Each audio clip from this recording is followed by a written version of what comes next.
G'day AJ, thanks for the comment mate. So I'm good with forecast and factoring in, 1000% accurate, but money lands in my pocket is just gone. And this is the reason why budgeting and forecasting fundamentally doesn't work for the vast majority of people. And this is the reason why we need to use what I call bank balance accounting in order to basically get rid of budgeting, get rid of forecasting, and focus on managing the cash flow and making sure that we have structure that allows us to actually hold on to the money that we're making. So let me kind of run you through it. So in this video, we're just going to talk about personal cash flow. And the idea is that when we set this up, this should basically allow you to completely automate the way that you manage your cash flow in your household. So at the top, we've got net income. This is the net income you receive into your household by way of salary, by way of bonuses or profit distributions. Also, any other net income that you get from investments like investment property or dividends.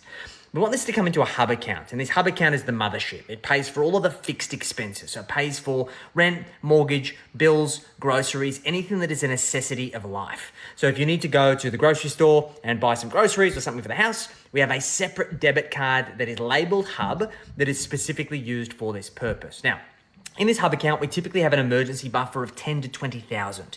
This becomes our new zero. So we should never allow this account to fall below this level, and this basically becomes our own household credit card.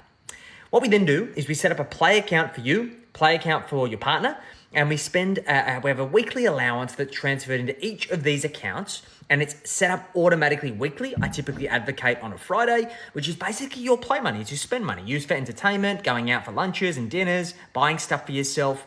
And we also have a separate debit card for each of these accounts. And what this allows us to do is for you guys to both live autonomously, do the things that you want to do and have independence, but also structure, right? And we determine that amount. For me, for example, I give myself and my partner, we have $220 a week each.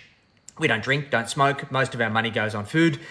So we like to eat out and do those kinds of things. So that's what we do, right? The number is arbitrary. It's just about determining the amount that we need, okay? Now, this is where people get hit for a six. There are basically 3 extra buckets that we need to factor in. We need to make sure that you've got an account for lumpy bills that don't come monthly. So this is for car registration, utilities that come quarterly, school fees, anything that basically is lumpy in nature. We want to make sure that we are working out how much we need to have whenever these bills are due, and we set up an automated monthly transfer so we can save for those bills in advance. We then have an account for holidays. So we determine how much we want to spend per quarter, per half year, per year. And similarly, we want to set up an automatic transfer from the hub into the holidays account. So when the holiday is ready to go, we've got the money there, right? And then we need to have an account that's called the war chest. And this is for storing unallocated surplus.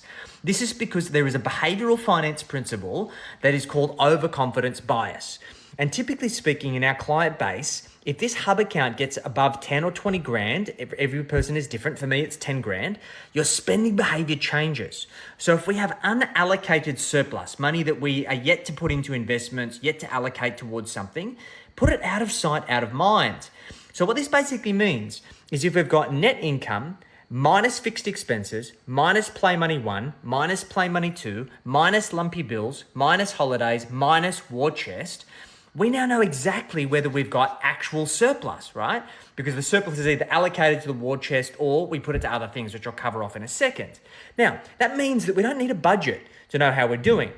By looking at this one account, if this account is going up every month, it means we are saving money. We are in surplus. If it's about stagnant, it means that we are break even. And if it's dropping, it means we're in deficit. You don't need a budget to work that out. And then what these accounts allow us to do is to say, okay, well, if I'm short on personal spending and I feel like I'm transferring extra on Wednesday, then that means that I'm not giving myself enough or I need to adjust my spending behavior. And then ultimately what we do is this is how we build wealth. We need to allocate surplus to short term, so typically defensive assets, bonds, at call accounts or offset against the home. We've got medium term bucket, income investments, high yield property and dividend stocks. And then the long-term bucket, growth investments, growth stocks, private equity, and growth property. So we've been using this strategy. I've been using it myself for basically about 12 years now. Absolute game changer. I built this system because I was spendthrift. Money would just kind of slip through my fingers. And we've implemented this with thousands of clients. On an average, they increase their household surplus by about 15 to 20%. So I hope this is valuable. If you've got any questions, hit me up in the comments. Catch you later.